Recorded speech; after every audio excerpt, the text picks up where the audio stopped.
네, 세계 기업에 직접 투자하는 해외 직투 시간입니다. 간밤에 지난 금요일이었죠. 미국 시장에서는 바이오, 헬스 종목들이 또 한 번 강세를 이어가는 양상이 이어졌습니다. 신약 모멘텀이 다시 한번 흔들렸기 때문인데요.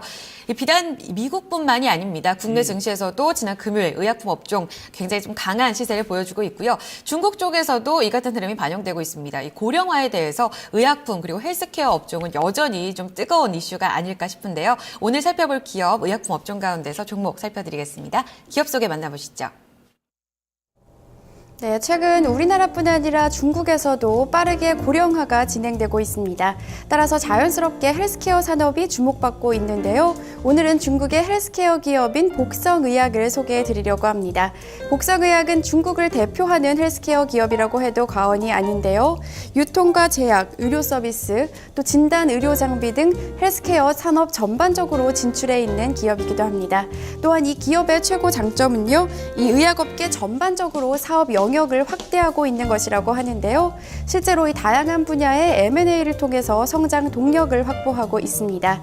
그 예로 지난해에는 이 레이저 장비 제조업체인 알마 레이저스를 인수하면서 성장 동력을 확보하기도 했고요. 지난 3년간 무려 5개가 넘는 종합병원을 인수했다고 합니다. 아직 중국 사람들은 한국 사람들에 비해서 이 헬스케어에 많은 비용을 지불하지 않고 있다고 하는데요. 따라서 이 분야의 성장 가능성이 무궁무진한 것으로 점쳐지고 있습니다. 실제로 중국 국무원은 이 중국의 헬스케어 산업은 연평균 15% 성장할 것이라고 내다봤다고 하는데요. 중국 헬스케어의 미래 복성의약 좀 더 자세히 살펴보시죠. 네. 자, 오늘은 이제 바이오 헬스 관련된 이런 부분 중국에 관련된 이제 종목들, 특히 이제 제약 업종에 대해서 좀 얘기를 나눠보도록 하겠습니다. 저희가 최근에 들어서 뭐 중국의 어떤 이런 헬스케어 관련된 부분들, 종목들을 좀 많이 다뤄드리고 있는데 그만큼 이제 중국인들도 이 건강에 대한 관심이 조금씩 좀 늘어나고 있다. 이렇게 우리가 좀 생각을 해볼 수 있을 것 같아요. 맞습니다. 네. 그 안에서 투자 아이디어 한번 얻어보실 텐데요. 살펴볼 기업 복성의약, 오늘은요 한국투자증권 김영광 연구원과 함께 알아보겠습니다. 안녕하세요, 연구원님. 네, 안녕하십니까. 네. 자, 오늘 저희가 살펴볼 종목, 지금 상해와 홍콩에 지금 복수 상장이 되어 있는 복성의약입니다. 어떤 종목인지 먼저 간략하게 좀 기업 소개부터 부탁드리겠습니다. 네, 복성의약은 중국의 헬스케어 산업의 선도 기업이고요. 네. 현재 상하이 증시와 홍콩 증시에 복수 상장되었습니다. 영문 이름은 포슨 파마이고요. 아마 기존에 중국 투자에 관심을 가지셨던 분들이라면 한 번쯤은 들어보셨을 것이라고 생각을 합니다. 홍콩 시장에서 외국인 투자자들이 소비재와 헬스케어 종목에 대한 관심이 워낙 높고요. 그리고 그닥 낯설지는 않을 종목이라고 생각됩니다. 최근에는 홍콩 증시보다 중국 본토 증시가 더욱 뜨겁고 이제 주가도 잘 받쳐져 있기 때문에 오늘은 중국 본토에 상장된 종목을 소개해드리겠습니다.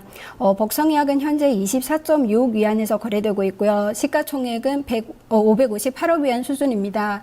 최근 1년간의 일평균 거래량은 2,500만 주에 달해서 거래 활성도가 높은 종목이고요. 12개월 예상 PER은 19배로 헬스케어 산업 평균의 47.6배보다 훨씬 낮은 수준에서 거래되고 있습니다. 네, 말씀대로 굉장히 좀 고평가 영역은 아닌 그런 종목입니다. 하지만 후광통 시행으로 인해서 굉장히 좀 주가가 올라온 부분이 있었거든요. 그럼에도 불구하고 지금 현재는 그렇게 고평가 수준은 아니다. 이런 부분에서도 새로운 좀 매력을 찾을 수 있지 않을까 싶습니다. 네. 자, 복성의약, 그동안 좀 역사가 어떻게 이어져 왔었는지 산업성장 스토리를 한번 들려주시죠. 네, 이 회사의 연역은 사실은 네임밸류와 비교하면은 상당히 짧은 편인데요. 1994년에 상해에서 복성 실업으로 출발을 했습니다. 초기에는 그 푸단대의 유전자 공학 출신인 친구들을 5명 영입해서 회사를 만들었고요. 1995년 다시 말해서 1994년에 회사가 설립된 지 1년 만에 바로 그 B형 간염 진단 시약이라는 제품을 출시를 했고요. 1억 위안의 매출을 올렸습니다. 1998년에는 상해 증시에 곧바로 상장이 되었고요. 3.5억 위안의 자금을 조달을 했습니다. 2002년 이후에는 M&A 전략을 빠르게 추진하기 시작했고 의약품 제조나 유통 그리고 의료 장비, 의료 서비스 분야로 빠르게 확장을 했습니다. 2011년 같은 경우에는 업계 최대 국유 기업인 시너팜과 합작해서 중국의 최대 유통업체인 국약 공고를 설립했고요. 의료 장비 업체와 그리고 병원도 적극적으로 인수하기 시작했습니다. 2013년에 매출액은 100억 위안으로 2000년 이후 연평균 24.5%의 고속 성장을 이어갔습니다. 매출 부분 같은 경우에는 어떤 비중으로 좀 나눠져 있나요? 네. 현재 사업 구조는 이제 크게 약품 제조와 약품 유통 그리고 의료 장비와 의료 서비스로 나눌 수 있는데요. 약품 제조가 약 60%로 가장 크고 약품 유통과 의료 장비가 각각 15%, 의료 서비스 같은 경우에는 10% 정도에 달합니다. 구조상으로는 약품 구조가 50% 이상의 수준에서 꾸준히 유지되고 있고요. 약품 유통은 점차 축소되는 반면에 의료 서비스와 의료 장비가 점점 늘어나는 그런 구조입니다. 네, 그래요. 전체적으로 좀 아직까지는 약품 제조에 대한 비중이 상당히 좀 높고, 하지만 의료기기, 유통, 그리고 여러 가지 부분에 대해서 의료 서비스까지 좀 상당히 좀 비중을 늘려가고 있는 그런 기업이라고 보면 되겠습니다. 자, 국내에도 뭐 동종 업종들이 상당히 많습니다. 최근에 뭐 한미약품이 상당히 좀 좋은 흐름을 가져가면서 이 제약 쪽에 대한 국내에서도 좀 많은 투자자들의 인기를 좀 모으고 있는데, 좀 비슷한 기업들 좀 상당히 많을 텐데 좀 여기 좀 같이 좀 묶어서 좀 비교 분석을 좀 해주시면 좋을 것 같아요. 네. 복성의학과 저희는 이제 한국의 대표 제약업체인 유한양행 그리고 녹십자홀딩스, 한미약품, 동아소시오와 비교를 해봤는데요. 저희가 이제 유한양행을 기준으로 해서 보면 매출액 같은 경우에는 복성의학이 원화 기준으로 1.78조 원으로 약 유한양행의 2배 수준이고요. 순이익도 2배를 넘습니다. 네. 매출 증가율과 순이익 증가율 같은 경우에는 20에서 30% 수준으로 한국 업체들보다 높은 수준이고요. 그 이유를 보면 시장 규모 자체가 산업성 크고 그리고 산업 성장도 초기 고속 성장 단계에 있기 때문이라고 봅니다. 복성의학 같은 경우에는 M&A 전략을 통해서 사업 시너지 효과를 잘 내고 있고요. 그래서 이런 이유로 ROE 같은 경우에는 기타 경쟁사들과 비교가 안 되는 26.8%를 높습니다. 전반적으로 이제 비교를 해보면 중국 시장의 성장성 기반과 이익 수준은 한국의 주요 경쟁사들보다 높고요. 그리고 밸류에이션 측면에서도 앞서 말씀드렸듯이 19배인데요. 한미약품 같은 경우에는 상당히 높은 수준으로 저는 알고 있습니다. 그래서 이런 부분에서도 한국 기업과 비교하면은 상대적으로 투자 매력도가 좀 더 높다고 판단됩니다. 네. 국내 시장에서는 사실상 의약품 업종의 그 M&A가 일반화되지 않은 부분이 있거든요. 하지만 중국 업체 같은 경우에는 M&A를 적극적으로 이어나가면서 ROE가 짚어주셨지만 굉장히 좀 높은 수준 차지하고 있다는 부분에서 굉장히 좀 매력도를 지켜볼 수가 있을 것 같아요. 네. 최근 실적으로 좀 점검을 해주셨는데 지금 주가는 장단기적으로 어떤 흐름을 이어져 왔었는지 그리고 또 최근 예상 실적까지 함께 좀 짚어주시죠. 네, 최근 3년의 이제 수익률을 보면 159%였고요. 상당히 좋습니다. 하지만 최근 1년은 5% 그리고 최근 1개월은 6% 정도로 부진했는데요. 주로는 과거 3년에 헬스케어 산업에 대한 관심이 높아지면서 주가가 많이 올랐던 영향이 컸습니다. 하지만 최근 6개월 단위로 봤을 때는 수익률이 30.2%인데요. 아무래도 후광통 이후에 해외 투자자들의 관심이 높아지면서 장기적인 관점에서 유망한 종목이라고 판단했기 때문이라고 봅니다. 네. 네. 네. 그래요. 좀 이렇게 좀 수익률도 좀 3년 새에 지금 거의 150%에 가까운 이런 높은 수익률을 좀 보여주고 있는데, 어쨌든 좀 꾸준히 좀 우상향의 이 흐름을 좀 보여주는 그런 기업이라고 보면 되겠습니다. 아무래도 좀 기업의 좀 2014년 실적은 좀 어땠는지 이런 부분도 좀 같이 좀 짚어보면은 이제 앞으로 이제 우리가 좀 투자 전망을 하는데 좀 더 유리하지 않을까 하는 생각이 드는데 어떻습니까? 네, 2014년 예상 실적 같은 경우에는 매출이 124억 위안으로요. 전년 대비 24.2% 정도 성장할 것으로 예상되고 있습니다. 단기 순이익 같은 경우에는 전년 대비 16% 늘어난 23.5억 위안 수준으로 예상이 되고 있고요. 순이익률 같은 경우에는 18.9%에 달하고 기본 EPS 같은 경우에도 전년 대비 30% 이상 늘어날 것이라는 것이 업계 애널리스트들의 의견입니다. 자, 지난해죠. 지난해 이제 예상 연간 실적 아직은 확정치가 나오지 않은 것 같은데요. 이런 부분도 굉장히 좀 기대치가 높지 않나 이런 생각을 해보겠습니다. 자, 종목 투자 포인트로 넘어갈게요. 사실상 의약품 업종은 뭐 앞으로 고령화가 가장 큰 모멘텀이 아닐까 이런 생각이 듭니다. 중국인들도 늙어가잖아요. 네. 앞으로 투자 포인트를 잡아본다면 어느 쪽에 좀 집중을 해볼까요? 네, 제가 세 가지로 이제 말씀을 드릴 텐데요.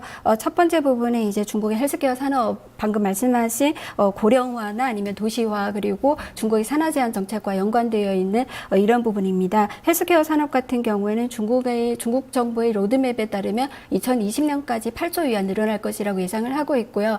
그리고 2012년 기준으로 봤을 때 연평균 15%의 고속 성장세가 예상이 되고 있습니다. 그래서 현재 이제 고속 성장이 예상되고 있지만 과거 저희 한국 경험을 대입해서 보면 1991년에 한국의 인당 GDP가 6,500달러에 달했습니다. 현재 중국이 그 수준에 이제 와 있고요. 그래서 과거 한국이 1991년부터 현재까지 이제 보면은 약 25년의 시간이 흘렀는데 헬스케어 산업 같은 경우에는 6.5배가 규모가 늘었습니다.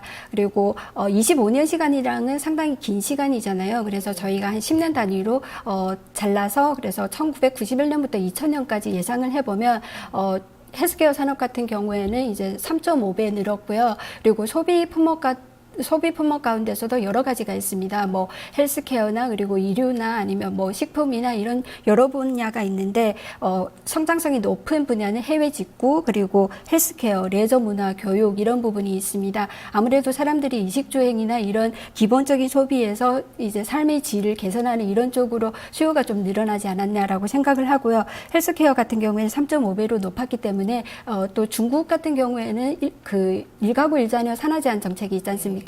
그 산화 정책을 완화시킬 경우에는 한국보다 좀 더 높은 3.5배보다 좀 더 높은 성장률이 예상되지 않을까 싶고요. 그리고 두 번째 포인트 같은 경우에는 기업 스토리입니다.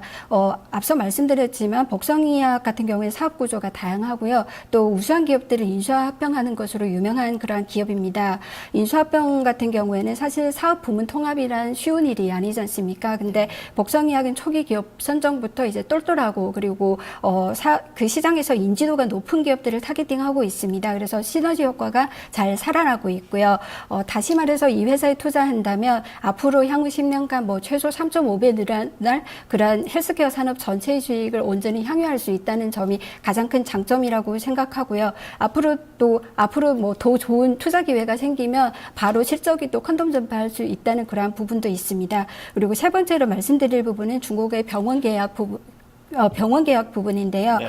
최근 20년간의 중국의 헬스케어 지출은 20배나 증가했습니다. 하지만 동기간에 병원과 병상 수는 1.6배, 2.2배 증가하는 데 그쳤습니다. 과거에는 뭐 약가 안정을 도모하기 위해서 중국이 약품 개혁을 많이 추진했지만 병원 개혁은 거의 정체된 상태이고요. 현재 중국에서도 제가 중국에서 생활해 봤었는데 병원이라고 하면 뭐 아프다거나 아니면 뭐 그 의료 부담 이런 것이 먼저 떠오르는 것이 아니라 줄서기가 먼저 떠오릅니다. 그래서 그만큼 이제 민간 병원의 그 수량도 적고요. 의료 서비스 이런 시설들이 부족하다고 생각을 합니다. 앞으로 이런 부분에 대해서 중국 정부가 전적으로 이제 개혁에 나설 것이라고 생각을 하고요. 민간 병원을 잘 활용하도록 살려줄 것이라고 예상되고 있습니다.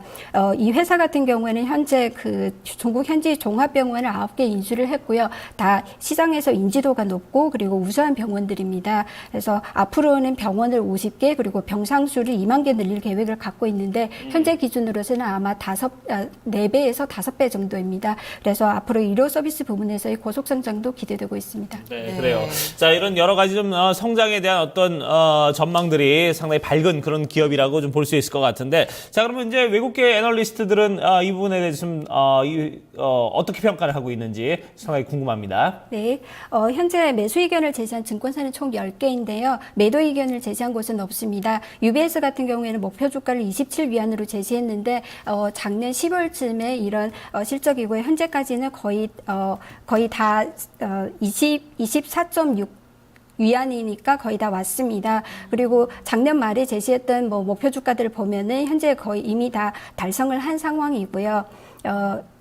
주가 모멘텀이 강합니다. 그리고 복성의학의 주가 차트를 보시면 2013년 9월부터 2014년 2월까지 주가가 약 2배 정도 뛰어 올랐던 적이 있습니다.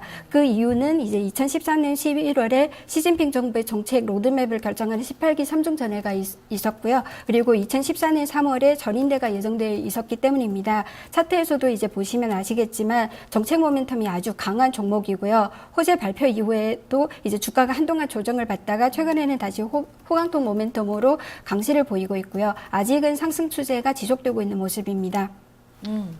여기에 더불어서 주가가 한 번 더 리레이팅 된다면 또 한 번 큰 시세를 기대해 볼 수 있지 않을까 이런 생각이 듭니다. 고령화 모멘텀과 더불어서 의료 개혁 서비스에서도 선도하고 있는 기업 복성의학 다시 한번 확인해 보시길 바라겠습니다. 이 시간 한국투자증권 김용광 연구원과 함께 자세한 이야기 나눴습니다. 감사합니다, 연구원님. 네, 고맙습니다. 네.